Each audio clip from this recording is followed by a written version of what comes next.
సిగ్గుపడుతున్నాను, నా స్థితికి సిగ్గుపడుతున్నాను, నా తప్పుకు సిగ్గుపడుతున్నాను.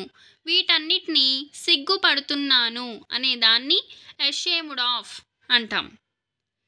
సో ఇప్పుడు ఫస్ట్ ఎగ్జాంపుల్ చూద్దాం. నా ప్రవర్తనకి సిగ్గుపడుతున్నాను. ఐ యామ్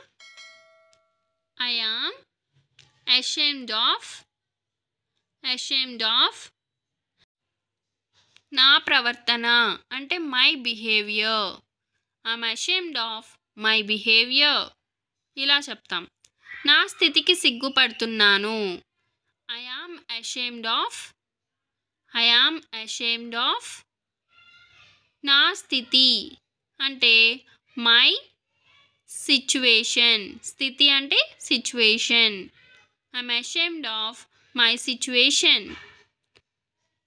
నా తప్పుకు సిగ్గుపడుతున్నాను. ఐ యామ్ ashamed of నా తప్పు అంటే my mistake. I'm ashamed of my mistake. నా గతానికి సిగ్గుపడుతున్నాను. I am ashamed of my గతం అంటే past. I'm ashamed of my past. నా కొడుకును చూసి సిగ్గుపడుతున్నాను. I am ashamed of my son. I'm ashamed of my son. నా మాటలకి సిగ్గుపడుతున్నాను. ఐ యామ్ ashamed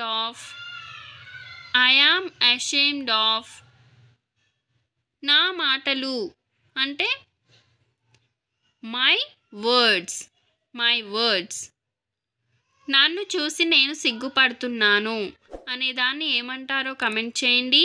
వీడియో నచ్చితే సబ్స్క్రైబ్ చేసుకోండి, లైక్ చేయండి, షేర్ చేయండి.